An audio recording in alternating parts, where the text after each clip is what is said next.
Hi friend, स्वागत है आपका रूबी मोटिवेशनल स्टोरीज में। आज का स्टोरी है, बहुत मार्मिक स्टोरी है। जो भी मैं स्टोरी बता रही हूँ, कहीं न कहीं हमारे आसपास वो घटित स्टोरी है। हम उसी समाज में रहते हैं जहाँ पर आदमी का आहार, व्यवहार, स्वभाव सभी एक दूसरे को प्रभावित करता है।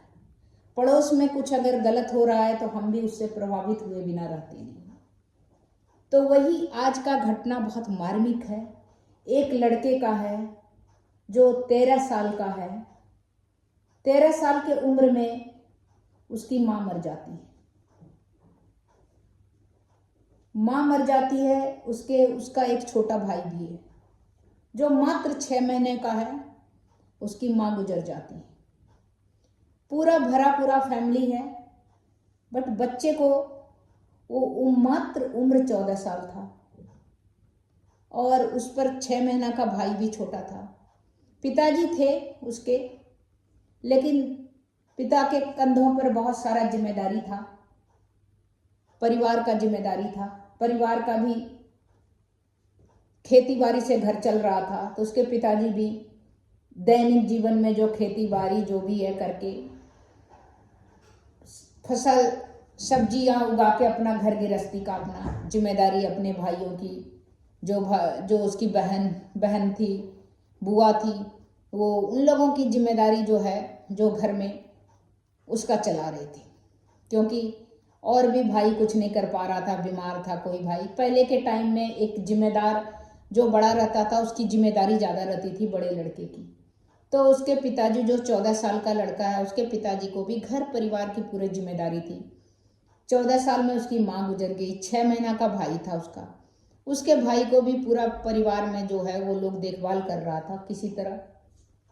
उस बच्चे की इस मार्मिक कहानी में यह है कि इतना छोटा था, रात का माँ गुजर गई। एक तो उसको सदमा था, माँ से बहुत प्यार था, बहुत अटैच था।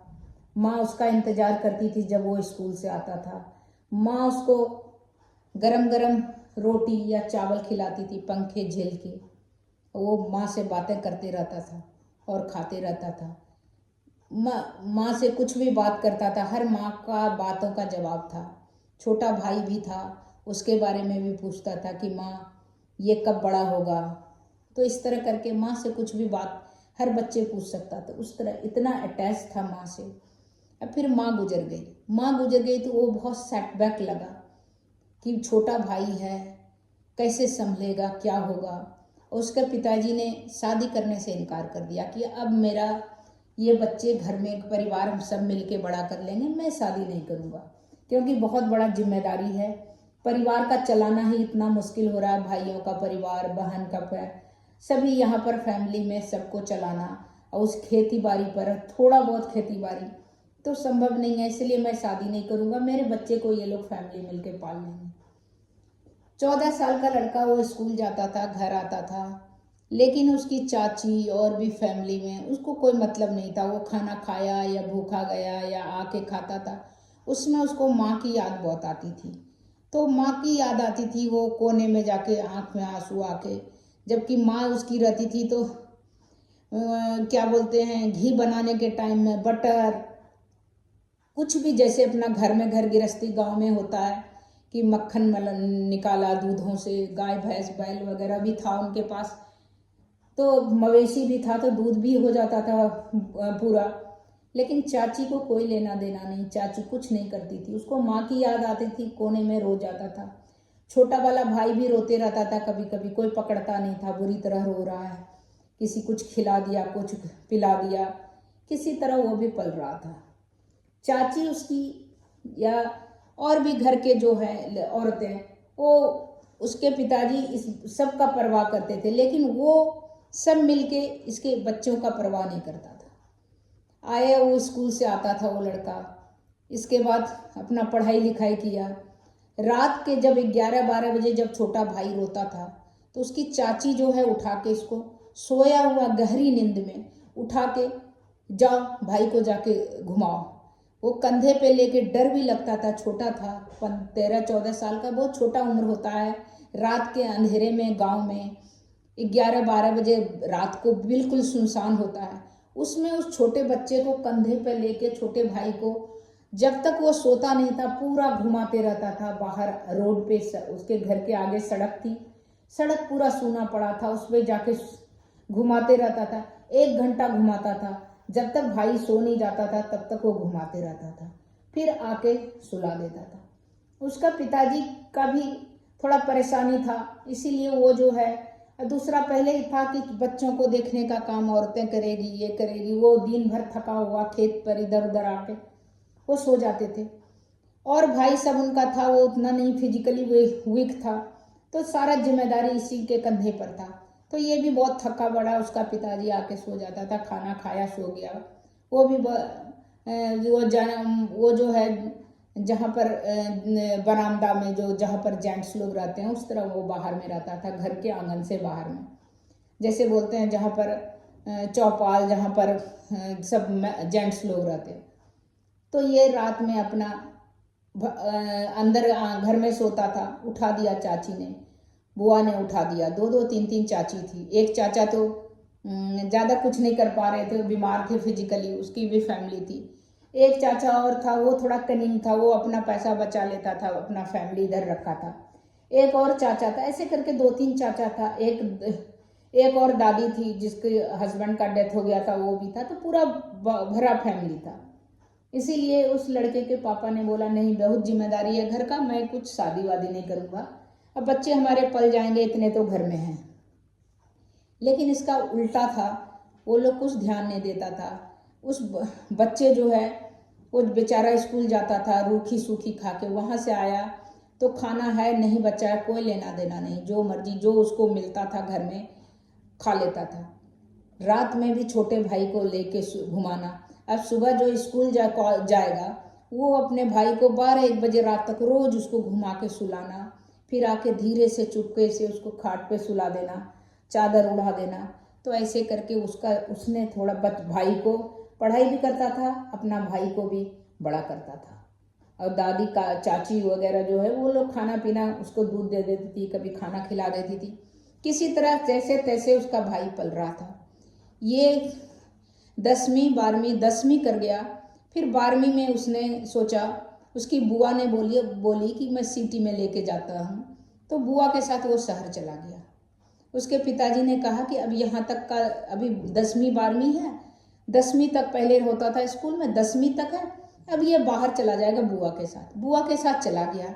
बुआ के यहाँ भी उसका काम करना, सुबह उठ के पहले कोयला से खाना बनता था, सुबह उठ के अंगीठी जो बना करना, इसके बाद सब्जी लेके आना। बुआ के यहाँ भी बहुत काम करवाता था। तो उसने पढ़ाई पर ध्यान नहीं दे, कॉलेज जाता था, आता था तो काम में लग जाता था, फिर सुबह कॉलेज में भी टीचर से डांट सुनता था, कुछ अगर असाइनमेंट वगैरह देता था। तो उसने क्या किया, प्रिंसिपल जो है, प्रिंसिपल को का हाथ पैर पकड़ के रिक्वेस्ट करके किसी तरह हॉस्टल ले लिया। और रिक्वेस्ट करके कि सर मेरे से बहुत डांट सुनता था, बहुत कंप्लेंट प्रिंसिपल के पास गया। तो ये खुद प्रिंसिपल के पास गया ये लड़का और कहा, सर मैं क्या करूं, बुआ के यहाँ हूँ, बुआ ने काम करवाती है, खाना देती है, उस पर से हम ताना भी देती है, मेरे को ताना भी कसती है, खाली बैठ बैठ के खाएगा, काम कौन करेगा। तो काम करना पड़ता है, मेरे पास वक्त नहीं मिलता है, और मैं एक छोटा सा कोठली बुआ ने दे रखा है, अंधेरा ही है, उसमें पढ़ाई नहीं कर पाता हूँ। तो सर किसी तरह मेरे को हॉस्टल में जगह दे दीजिए, मैं ईमानदारी से कहता हूँ कि मैं बहुत पढ़ूंगा, जरूर पढ़ूंगा। प्रिंसिपल सर को दया आ गया, उसने उस लड़के को एक जगह दे दिया। प्रिंसिपल को दया आ गई, प्रिंसिपल ने दे दिया रहने के लिए हॉस्टल, ताकि उसकी शिकायत, टीचर की भी शिकायत थी कि पढ़ाई नहीं करता है, लेक्चरर की भी। तो फिर उसने हॉस्टल में शिफ्ट कर दिया। बुआ को बोला मैं अब हॉस्टल जा रहा हूँ, सो मेरी पढ़ाई नहीं हो पा रही। बुआ ने बोला ऐसा लगता है लाट साहब है जो हॉस्टल में रहेगा। तो जैसे माँ थी वैसे बेटा है। उसको 2 बातें बुआ ने भी सुना दिया, तीखी बातें, लेकिन सुन के चुपचाप रह के हॉस्टल चला आया। अब हॉस्टल में तो हॉस्टल मिल गया, अब रहा और भी तो खर्च होता है, उसके लिए फिर वो ट्यूशन के लिए जुगाड़ करने लगा कि कुछ ट्यूशन पढ़ा लूँगा तो फिर कुछ पैसे आ जाएंगे, ताकि किताब कॉपी तो लाइब्रेरी से ले लेता था किताब, लेकिन कॉपी के लिए चाहिए और कपड़ों के लिए चाहिए, खाने पीने के लिए चाहिए, उन सब के लिए चाहिए। तो इसके लिए उसने अगल बगल जो बिजनेस वाला था, सेठ टाइप का आदमी था, उसके घर गया और उसके घर में बोला ट्यूशन मैं पढ़ाता नहीं, मैं जो हूँ क्या बोलते हैं, कुछ भी कर सकता हूँ, मुझे काम दे दीजिए। उसके घर गया, वो बोला क्या कर सकता है, मेरे पास तो काम नहीं है, तो गाड़ी है मेरे पास, गाड़ी पूछ देना। तो बोला कपड़ा है तुम्हारे पास? वो लड़का झट सा उसने अपना कमीज उतारा और उसी से उनकी गाड़ी पूछ दी। तो वो सेठ को लगा कि लड़का जो अच्छा सा ड्रेस पहना हुआ है, उसको थोड़ा भी तनिक भी नहीं लगा कपड़ा काम करने में। अपना बोला कपड़ा है, तो अपना कपड़ा से पूछ दिया, बोला सर ही है। तो सेठ ने पूछा कि तुम क्या करते हो? बोला सर मैं पढ़ता हूँ, मैं बीए में पढ़ता हूँ, हॉस्टल में रहता हूँ, लेकिन मेरा बाकी खर्चे के लिए प्रिंसिपल सर की कृपा से मुझे हॉस्टल तो मिल गया, लेकिन और खर्चों के लिए तो पैसे चाहिए, इसलिए मैं काम की तलाश में आया हूँ। कुछ काम मिल जाए तो साइड में मैं काम कर लूँगा, अब पढ़ाई भी कर लूँगा, तो मेरी पढ़ाई भी पूरी हो जाएगी। तब बोला तुम ऐसा करो, तुम मेरे घर में ट्यूशन पढ़ा दो मेरे बच्चों को। तो उस घर में उनको 2 काम मिल गया उसको, लड़के को। तब तक वो बीए में आ चुका था, बुआ के साथ इंटर किया था, फिर आके बीए में हॉस्टल में, तो बीए में आ गया। सेठ के लड़कों को पढ़ाता था, साथ में उनकी गाड़ी वाड़ी भी सफाई करता था, जो पैसा मिल जाता था उसने उससे एमए किया। एमए करके कंपटीशन की तैयारी भी करने लगा, क्योंकि उसको लगता था मैं पीछे अभी इस जगह खड़ा हूँ, अगर गिरूंगा तो कहाँ गिरूंगा पता नहीं चलेगा। ऊपर से एक छोटा भाई था, वो गांव में बड़ा हो रहा था, वो 5 साल का तो था, खाना पीना किसी तरह खा लेता था, अनाथ बच्चे की तरह ही पल रहा था, कोई केयर नहीं था, कुछ कभी नहा लिया खा लिया। और उसके जो पिताजी थे वो गांव में घर में आंगन में औरतों के बीच वो नहीं जाते थे, और सब बोलते थे ठीक से बच्चा पल रहा है, खा रहा है, रह रहा है, आपको कोई परेशानी नहीं, लेकिन वो देखते नहीं थे। वो अपने भी अपना खेत में जाना, काम करना, वो भी बहुत व्यस्त रहते थे, तो उनके पास वक्त नहीं था। एक आध बार कभी देख लिया या नहीं देखा उस हिसाब का। तो बच्चे किसी तरह, उसका भाई 5-6 साल का था, वहाँ पल रहा था। जैसे जैसे ये बड़ा होते गया, भाई भी वहाँ 8-10 साल वो भी स्कूल वगैरह जाने लगा लोकल वहाँ पर। इसने एमए जब किया, एमए करने के बाद इसने कंपटीशन वगैरह का देने लगा।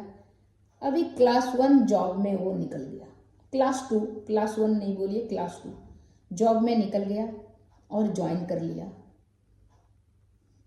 ज्वाइन करने के बाद इसकी शादी हो गई, अच्छी लड़की से शादी हुई, और लड़की भी अच्छी थी, अच्छे परिवार की थी। उसके पिताजी ने शादी कर दिया और ये नौकरी ज्वाइन कर लिया। इसकी ये शादी इसीलिए लेट किया कि सोचा अब मेरा ही गुजारा नहीं है, मेरे भाई का नहीं है, तो कैसे मेरा फैमिली का कैसे होगा, इसलिए इन्होंने डिसीजन लिया कि मैं लेट शादी करूँगा, अभी शादी नहीं करूँगा। बहुत रिश्ते आते थे, लेकिन फिर उसने ज्वाइन कर लिया, शादी भी किया और अपने भाई को भी अपने गांव से उठा के अपने पास ले आया। गांव से उठा के भाई को भी पढ़ाया, पढ़ा लिखा रहा था, अपने भी बच्चे हुए। अब पहले के टाइम में तो बहुत बच्चे होते थे, तो उनके 6-7 बच्चे हुए, और भाई को भी बड़ा करके वो भी पढ़ लिख के वो भी जॉब में आ गया। भाई भी अपना नौकरी पकड़ लिया, भाई की भी शादी कर दिया उन्होंने, भाई भी अपने फैमिली के साथ खुश था। आप अपने भी उनके 7 बच्चे 6-7 बच्चे थे, तो अपना भी जिंदगी अच्छे खुशहाल था। लेकिन इतना जो बर्दाश्त करते करते, इनकी इतनी मार्मिक कहानी बर्दाश्त करते करते ये angry young man Amitabh Bachchan की तरफ गुस्सैल हो गया था कि हर बात में चिड़ करता था। लेकिन लोग सोचता था कि चलो कोई बात नहीं, डरता भी था बात करने में इनसे, क्योंकि ये बहुत कर्मठ हो गए थे। इतने जैसे होता है ना, मजा हुआ जो है होता है, तो घिस घिस के जो है ना बहुत चमक आ गया था इनके, तेज था इनके चेहरा में, इनके बात में, इनके हर बात में जादू था। कोई गलत आदत नहीं था, हर किसी से सामने से बात करने का हिम्मत इनसे नहीं करता था, क्योंकि ये एक तो अच्छे ओहदे पर थे, दूसरा बात था कोई गलत इनके में नहीं था, नहीं ड्रिंक्स, नहीं कुछ करना, कुछ गलत हैबिट नहीं था। अपने जो 5-7 बच्चे थे सबको पढ़ा लिखा के अच्छे अच्छे शादी वादी सबका कर दिया। बेटियां ज़्यादा थी, शादी कर दिया, बेटे को भी पढ़ा लिखा दिया। मतलब एक कामयाबी के लिए उन्होंने एक छोटे बचपन से वो लड़का कितना संघर्ष किया, आखिरी चैन से रिटायर्ड हो गया है और अब वो इस दुनिया में नहीं है। तो कहने का है कि कितना कर्मठ कोई होता है, वो जिंदगी में वो हर आदमी को खींच के इस मुकाम पे ले आता है। अपने पिताजी का भी, उनके पिताजी का भी गुजर, उस समय भी वो भी बुजुर्ग हो चले थे, तो उनको भी कैंसर का शिकायत, उनको भी डॉक्टर को दिखाना, सब करना। जब उनके पिताजी को कैंसर का हुआ, उस समय उसके चाचा वाचा सब जो है बोले अब तो ज़मीन बिकेगा, क्योंकि ट्रीटमेंट कहाँ से करेगा ये। लेकिन वो लड़का क्या है, वो लड़का ने बिल्कुल हिम्मत नहीं हारा और अपने पिताजी को कहा अब घबराइए नहीं, जितना मेरे से हो सकेगा उससे ज़्यादा करूँगा। और अपने भाई को भी बोला तुम टेंशन मत लो, तुम अपने परिवार के साथ रहो सही से, मैं पिताजी का करूँगा। उस समय भाई छोटा ही था, ज्वाइन ही किया था जस्ट। इतने चाचा सब ने अलग हो गया, जमीन जगह जितने भी थे उस लेके।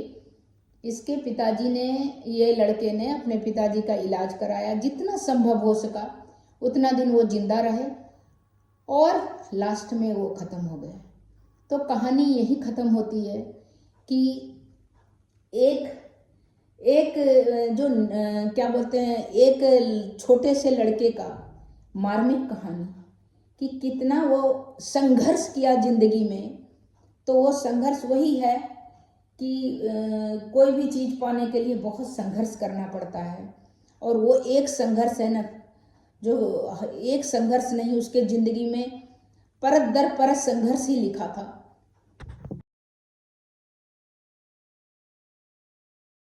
खुद ही को कर बुलंद इतना कि तकदीर से पहले खुदा पूछे बंदे से, बता तेरी रजा क्या है।